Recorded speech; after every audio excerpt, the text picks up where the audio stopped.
Dear students, आज मैं आपको हाइब्रिडाइजेशन अर्थात संकरण के बारे में समझाऊंगी। सहसंयोजक बंध बनाने के लिए एटम के पास अनपेयर्ड इलेक्ट्रॉन यानी कि अयुग्मित इलेक्ट्रॉन होना आवश्यक है। कार्बन परमाणु का इलेक्ट्रॉनिक विन्यास इस प्रकार है। C6 कार्बन में 6 इलेक्ट्रॉन होते हैं और यहाँ इसका configuration 1s2, 2s2, 2px1, 2py1 और 2pz0 होता है। अतः कार्बन एटम के पास केवल 2 अनपेयर्ड इलेक्ट्रॉन हैं। अतः इसे केवल 2 सहसंयोजक बंध बनाने चाहिए। परंतु कार्बन परमाणु बहुत सारे यौगिकों में 4 सहसंयोजक बंध बना सकता है। तो जब 2 अनपेयर्ड इलेक्ट्रॉन है तो 4 कैसे बनाता है? तो इसको समझाने के लिए कार्बन एटम के इस व्यवहार को संकरण द्वारा समझाया जा सकता है। इसके अनुसार 2 or more atomic orbitals of an atom which have same or slightly different energy are mixed together and form new orbitals. These new orbitals are called hybrid orbitals and they have same energy and shape. The number of hybrid orbitals is equal to the total number of atomic orbitals mixed. Hindi में इसकी परिभाषा इस तरह से होगी। एक ही परमाणु के 2 या 2 से अधिक लगभग समान ऊर्जा वाले कक्षक आपस में मिलकर समान संख्या के बिल्कुल नए कक्षक बनाते हैं जिनकी ऊर्जा तथा आकार समान होते हैं। इस घटना को संकरण कहते हैं। तो ये इसकी संकरण की परिभाषा है और संकरण के नियम क्या हैं? जिन कक्षकों का संकरण होना है उनकी ऊर्जा लगभग समान या समान होनी चाहिए। ठीक है। दूसरा है केवल एक ही परमाणु के कक्षकों का संकरण होता है। तीसरा है जितने ऑर्बिटल्स संकरण में भाग लेते हैं उतने ही नए संकृत ऑर्बिटल्स यानी कक्षक बनते हैं। चौथा है केवल ऑर्बिटल्स का संकरण होता है, इलेक्ट्रॉन्स का संकरण नहीं होता है। पांचवा नियम है सभी हाइब्रिड ऑर्बिटल्स संकृत कक्षकों का आकार समान होता है। छठा है संकरण के आधार पर मॉलिक्यूल की ज्यामिति यानी कि शेप यानी आकार या ज्योमेट्री ज्ञात की जा सकती है। तो इस प्रकार संकरण क्या है कि जब 2 या 2 से अधिक समान या लगभग समान ऊर्जा वाले कक्षक आपस में मिलकर उतनी ही संख्या के नए कक्षक बनाते हैं जिनकी ऊर्जा समान होती है, उसे हम संकरण कहते हैं। संकरण के प्रकार कितने होते हैं? टाइप्स ऑफ संकरण। तो जितने ऑर्बिटल्स आपस में मिक्स होते हैं उसी तरह का संकरण होता है। जैसे पहला है sp हाइब्रिडाइजेशन। इसमें एक s और एक p ऑर्बिटल आपस में मिक्स होकर 2 नए हाइब्रिड ऑर्बिटल्स बनाते हैं। जब एक s तथा एक p ऑर्बिटल्स आपस में मिलकर नए 2 हाइब्रिड ऑर्बिटल्स बनाते हैं तो इस प्रकार के हाइब्रिडाइजेशन को sp हाइब्रिडाइजेशन कहते हैं तथा नए बने ऑर्बिटल्स को sp हाइब्रिड ऑर्बिटल कहते हैं। इन नए sp हाइब्रिड ऑर्बिटल के बीच 180 डिग्री का कोण बनता है। इसका उदाहरण है BeCl2 molecule. Beryllium chloride molecule. यहाँ बेरिलियम के जो ऑर्बिटल्स हैं वो हाइब्रिडाइज होते हैं। तो बेरिलियम में ग्राउंड स्टेट में इसका कन्फिग्रेशन है 1s में 2, 2s में 2 और 2p में कोई नहीं। अब ये 2s का एक और इलेक्ट्रॉन जंप करके एक्साइटेड स्टेट में 2p में आ जाता है। बेरिलियम इन एक्साइटेड स्टेट, तो ये एक यहाँ जंप कर गया। अब 1s में 2 रहे और ये 2 ऑर्बिटल आपस में मिक्स हो जाते हैं। अब एक 2s तथा एक 2 ऑर्बिटल आपस में मिलकर 2 नए sp हाइब्रिड ऑर्बिटल बनाते हैं। एक 2s और एक 2p ऑर्बिटल आपस में 2 नए हाइब्रिड ऑर्बिटल बनाए। एक का इसमें जो हाइब्रिड ऑर्बिटल्स होते हैं उसमें एक लोब बड़ा और एक छोटा दिखाते हैं। तो एक ये बन गया और दूसरा ये बन गया, तो ये 2sp हाइब्रिड ऑर्बिटल बन गए। और अब ये बेरिलियम के 2 sp हाइब्रिड ऑर्बिटल क्लोरीन के ऑर्बिटल से ओवरलैपिंग करके बेरिलियम क्लोराइड मॉलिक्यूल बना लेते हैं, जिसकी शेप लीनियर होती है और एंगल उनके बीच में 180 डिग्री होता है। बेरिलियम क्लोराइड का आकार रेखीय यानी लीनियर होता है। Second, sp2 hybridization. देखिए बच्चों, मैं आपको ये नोट्स से पढ़ा रही हूँ और साथ में बोलती जा रही हूँ, इसलिए आप इन नोट्स को अपने रजिस्टर में नोट कर लीजिए, बना लीजिए, ताकि आप अगली बार जब पढ़ें तो आपको परेशानी नहीं होगी। तो सेकेंड है sp2 हाइब्रिडाइजेशन। जब एक s तथा 2p ऑर्बिटल्स आपस में मिलकर 3 नए हाइब्रिड ऑर्बिटल्स बनाते हैं, तो इस प्रकार के हाइब्रिडाइजेशन को sp3 हाइब्रिडाइजेशन कहते हैं तथा नए बने ऑर्बिटल्स को sp2 हाइब्रिड ऑर्बिटल्स कहते हैं। इन नए sp2 हाइब्रिड ऑर्बिटल्स के बीच 120 डिग्री का कोण होता है। उदाहरण BF3 मॉलिक्यूल। तो यहाँ बोरोन एटम में के ऑर्बिटल्स में हाइब्रिडाइजेशन होता है। तो बोरोन एटम का ग्राउंड स्टेट में कॉन्फ़िगरेशन है 1s में 2, 2s में 2, 2p में 1। और बोरोन एटम का एक्साइटेड स्टेट में है 1s में 2, 2s का एक इलेक्ट्रॉन जंप करके 2p में आ गया और ये 3 ऑर्बिटल्स में एक एक इलेक्ट्रॉन हो गया। तो अब ये 3 ऑर्बिटल्स यानी कि एक 2s तथा 2 2p ऑर्बिटल्स आपस में मिलकर 3 नए sp2 हाइब्रिड ऑर्बिटल्स बनाते हैं। एक 2s, 2 2p, 2px and 2py orbitals आपस में sp2 हाइब्रिडाइजेशन करते हैं और 3 नए हाइब्रिड ऑर्बिटल बना लेते हैं। इस तरह से एक लोब बड़ा और एक लोब छोटा हम दिखाएंगे। 3 नए हाइब्रिड ऑर्बिटल बन गए, 3 sp2 हाइब्रिड ऑर्बिटल्स।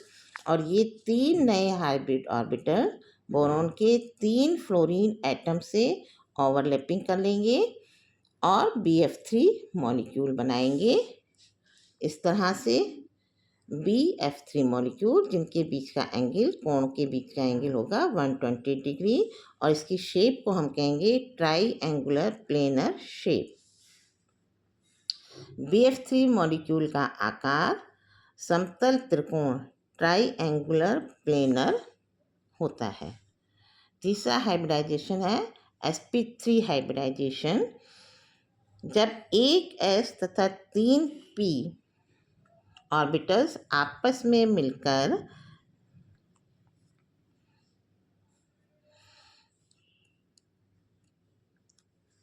चार नए हाइब्रिड ऑर्बिटल्स बनाते हैं, तो इस प्रकार के हाइब्रिडाइजेशन को sp3 हाइब्रिडाइजेशन कहते हैं। नए बने ऑर्बिटल्स को sp3 हाइब्रिड ऑर्बिटल्स कहते हैं। इन नए बने sp3 हाइब्रिड ऑर्बिटल्स के बीच 109 डिग्री 28 मिनट्स का कोण होता है। उदाहरण के लिए CH4 मॉलिक्यूल, मीथेन का मॉलिक्यूल, इसमें कार्बन एटम ग्राउंड स्टेट में 1s में 2, 2s में 2 और 2p में 2 होते हैं, लेकिन एक्साइटेड स्टेट में कार्बन एटम में 1s में 2 और 2s का एक इलेक्ट्रॉन जंप करके 2p में आ जाता है और ये 4 अनपेयर्ड इलेक्ट्रॉन होते हैं। तो जो शुरू में मैंने आपको बताया था कि कार्बन 4 कोवेलेंट बॉन्ड बना सकता है, तो इस तरह से एक्साइटेड स्टेट में इसके पास 4 अनपेयर्ड इलेक्ट्रॉन हो गए और ये 4 कोवेलेंट बॉन्ड बना लेगा। अब एक 2s तथा 3 p ऑर्बिटल्स आपस में मिलकर 4 नए sp3 हाइब्रिड ऑर्बिटल्स बनाते हैं। तो ये एक 2s और 3 एक 2s और एक 3p 2px 2py and 2pz orbitals आपस में मिक्स हुए, sp3 हाइब्रिडाइजेशन हुआ और 4 नए sp3 4 sp3 हाइब्रिड ऑर्बिटल बन गए, 1 2 3 और एक ये 4। ठीक है, और ये कार्बन के 4 हाइब्रिड ऑर्बिटल्स हाइड्रोजन के ऑर्बिटल से ओवरलैप करके 4 कोवेलेंट बॉन्ड बना लिए और CH4 मॉलिक्यूल बना। इस तरह से इसमें कि इन कोणों के बीच में 109 डिग्री एंड 28 मिनट्स का एंगल होगा। शेप होगी टेट्राहेड्रल।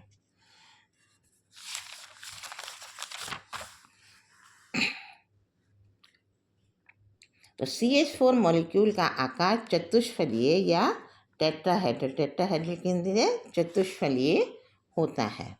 तो इसको हम इस तरह से बनाएंगे कि पहले हमने ये वाला ट्रायंगल बनाया जिसमें एक लाइन जो आर्म है ये छोटी है और ये 2 इस तरह से बड़ी हैं। फिर उसके ऊपर हमने एक ट्रायंगल इस तरह से बना दिया और इसको इस तरह से मिलाया। अब यहाँ कार्बन रखा और ये एक 3 बॉन्ड ये 4 बॉन्ड आपके बन गए हाइड्रोजन के साथ में। तो ये शेप बनाना आप अच्छे से सीख लीजिए। बच्चे अधिकतर इसको गलत बना देते हैं, इसलिए मैंने आपको इसको बनाने का तरीका समझाया है। फोर्थ है DsP2 हाइब्रिडाइजेशन। जब एक S 2 P तथा एक D ऑर्बिटल आपस में मिलकर 4 नए हाइब्रिड ऑर्बिटल्स बनाते हैं तो इस प्रकार के हाइब्रिडाइजेशन को DsP2 हाइब्रिडाइजेशन कहते हैं तथा नए बने ऑर्बिटल्स को DsP2 हाइब्रिड ऑर्बिटल्स कहते हैं। इन नए बने DsP2 हाइब्रिड ऑर्बिटल्स के बीच 90 डिग्री का कोण होता है। एग्जाम्पल है इसका NiCN4 2-। तो यहाँ पर देखिए एक S 2 P Px and Py और एक D x² - y²। तो इस तरह से ये 4 ऑर्बिटल्स आपके आपस में मिले और DsP2 हाइब्रिडाइजेशन हुआ और 4 नए DsP2 हाइब्रिड ऑर्बिटल्स बन गए। तो यहाँ NiCN4 2- का आकार इस तरह से बनाएंगे और ये इनके बीच में एंगल 90 डिग्री का होगा और यहाँ पर NiCN4 का आकार स्क्वायर प्लेनर होगा। ये स्क्वायर प्लेनर आकार हो गया इसका। फिफ्थ है DsP3 या sp3d हाइब्रिडाइजेशन। जब एक D ऑर्बिटल, एक S ऑर्बिटल तथा 3 P ऑर्बिटल्स आपस में मिलकर 5 नए हाइब्रिड ऑर्बिटल्स बनाते हैं तो इस प्रकार के हाइब्रिडाइजेशन को DsP3 हाइब्रिडाइजेशन कहते हैं तथा नए बने ऑर्बिटल्स को DsP3 हाइब्रिड ऑर्बिटल्स कहते हैं। इन नए बने ऑर्बिटल्स के बीच 2 कोण 90 डिग्री के तथा 3 कोण 120 डिग्री के होते हैं। उदाहरण के लिए PCl5 मॉलिक्यूल। तो फास्फोरस एटम के ऑर्बिटल्स आपस में हाइब्रिडाइज करते हैं। तो phosphorus atom in ground state, तो यहाँ 1s में 2, 2s में 2, 2p में 6, 3s में 2 और 3p में 3 होते हैं और 3d खाली होता है।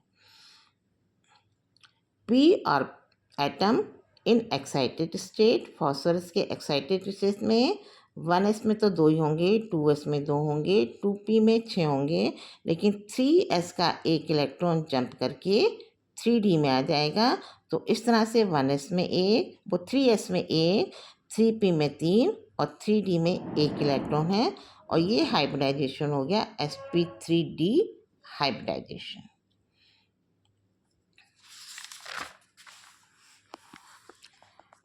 तो एक S और 3 P, PX, PY and PZ और एक D Z स्क्वायर, ये 5 ऑर्बिटल्स आपस में मिलके 5 नए sp3d हाइब्रिड ऑर्बिटल्स बना रहे हैं, जिसमें से 3 एक लाइन में, एक तल में और एक ऊपर और एक नीचे है।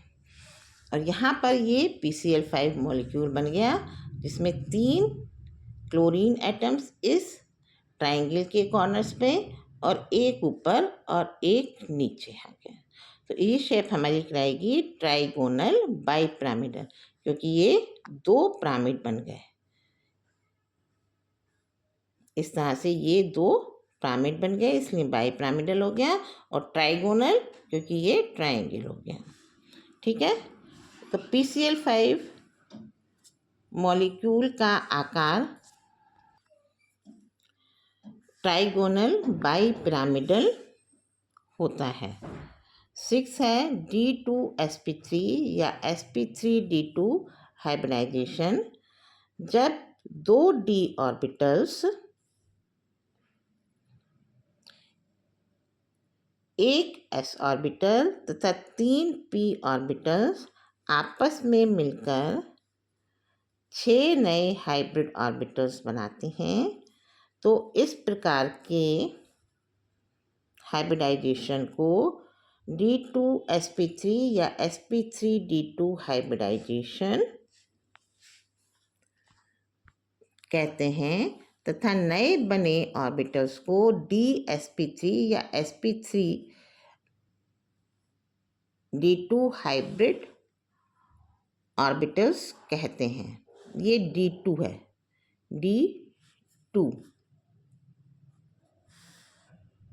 D2sp3 या sp3d2 हाइब्रिड ऑर्बिटल्स कहते हैं। इनके बीच में 90 डिग्री का कोण होता है। सारे कोण जो बॉन्ड बनेंगे उनके बीच में 90 डिग्री का कोण होगा। उदाहरण के लिए SF6 molecule, sulphur atom in ground state में 1s में 2, 2s में 2, 2p में 6, 3s में 2 और 3p में 4 होता है और 3d खाली होता है। और excited state, sulphur atom excited state में 1s में 2, 2s में 2, 2p में 6, 3s का एक इलेक्ट्रॉन जंप करके d में आ गया और p का भी एक इलेक्ट्रॉन जंप करके d में आ गया। इस तरह से 1, 2, 3, 4, 5, 6, एक s, 3 p और 2 d के पास अनपेयर्ड इलेक्ट्रॉन हो गए और ये आपस में मिलके sp3d2 हाइब्रिडाइजेशन करेंगे। तो इसमें एक s, 3 p, px, py and pz और एक dz स्क्वायर और एक dx square minus Y square orbitals. इस तरह से 1, 2, 3, 4, 5, 6 ऑर्बिटल्स आपस में हाइब्रिडाइज करेंगे और 6 नए sp3d2 हाइब्रिड ऑर्बिटल्स बनाएंगे, जिसमें 4 ये, एक उसमें और एक ऊपर और एक नीचे। इस तरह से ये 6 हाइब्रिड ऑर्बिटल बन गए। और यहाँ SF6 का स्ट्रक्चर ये कि ये S 6 फ्लोरीन एटम के साथ अब कोवेलेंट बॉन्ड बना लेगा। इस शेप को हम कहेंगे ऑक्टाहेड्रल। SF6 मॉलिक्यूल का जो आकार है वो अष्टफलकीय अर्थात ऑक्टाहेड्रल होता है। तो बच्चों ये पूरा आपका हाइब्रिडाइजेशन है, इसको अच्छे से आप तैयार कीजिए। This is very important for exam.